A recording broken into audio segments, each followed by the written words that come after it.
মকবুল হোসেন। আমার বরিশাল ডিস্ট্রিক্টে বাড়ি, বর্তমানে ঢাকায় থাকি, ঢাকা কেরানীগঞ্জ।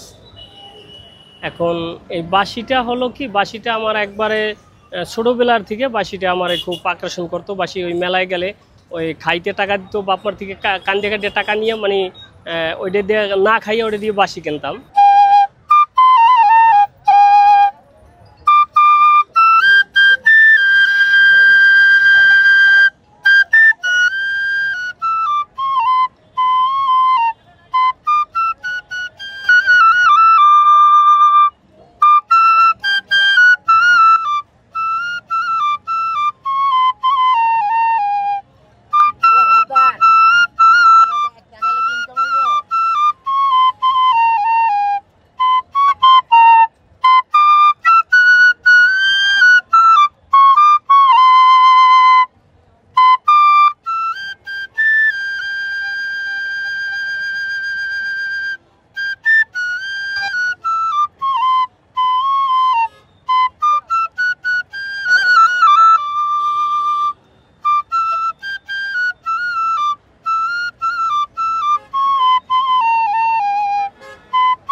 ওই মেলার বাঁশি কিনতে কিনতে মানে এটার মানে একটা ভালোবাসা জন্মাইছে। এই ভালোবাসার থেকে বাঁশিটা বাজাই। এখন বিভিন্ন প্রোগ্রামও করি, বাঁশিও বিক্রি করি আর প্রোগ্রামও করি।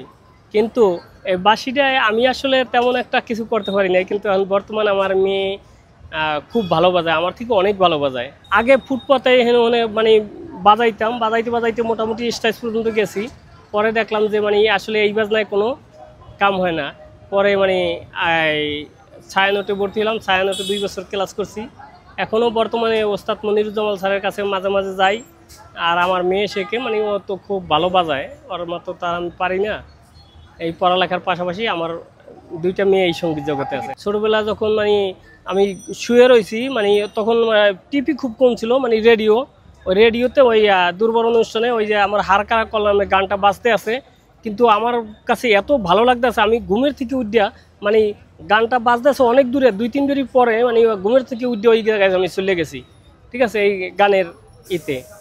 তাই ওয়ের থেকে মানে এই বাঁশিটার খুব ভালোবাসার থেকে মানে আস্তে আস্তে একা একাই ভুইতাম। তখন তো ওস্তাদ ছিল না, এখন তো সারা বাংলাদেশে বড় বড় মানে একাডেমি আছে, ছায়ানট, বুলবুল, মানে বাপা, বিভিন্ন একাডেমিতে এখন শিখায়। এই যে বাংলাদেশ শিল্পকলা একাডেমিতে, বিভিন্ন একাডেমিতে এখন শিখায়। আগে তো শিক্ষা কেন্দ্র ছিল না। তাই এখন মোটামুটি এই প্রোগ্রাম করি, পাশাপাশি এই বাঁশি বিক্রি করি আর কি। ভাই, সংসার চালানোর মালিক হইল আল্লাহ। একজনের ডেলি 5,000 টাকা খরচায় হয় না, আর একজনের 500 টাকায় হয়ে যায়। আমার আল্লাহ যেভাবে চালায়, আল্লাহর কাছে লাখ লাখ শুকরিয়া আদায় করি আমি। আমার 2টা মেয়ে ভার্সিটিতে পড়ে, মানে শুধু এই বাঁশির এইটাই তুলছিলাম। 2টাই, একটা ল পড়ে আর একটা হইলো মাস্টার্সে, দোনোটাই মাস্টার্সে। এই হাইটে হাইটে বিক্রি করি। ওই একখানে দেখা যায় কতটুকু আড্ডি, আবার 4 দোকানে বসি, ওই একজনের ডাক দেয়, ওর সাথে কথা বলি, গল্প বলি, মানে আবার আডি। এই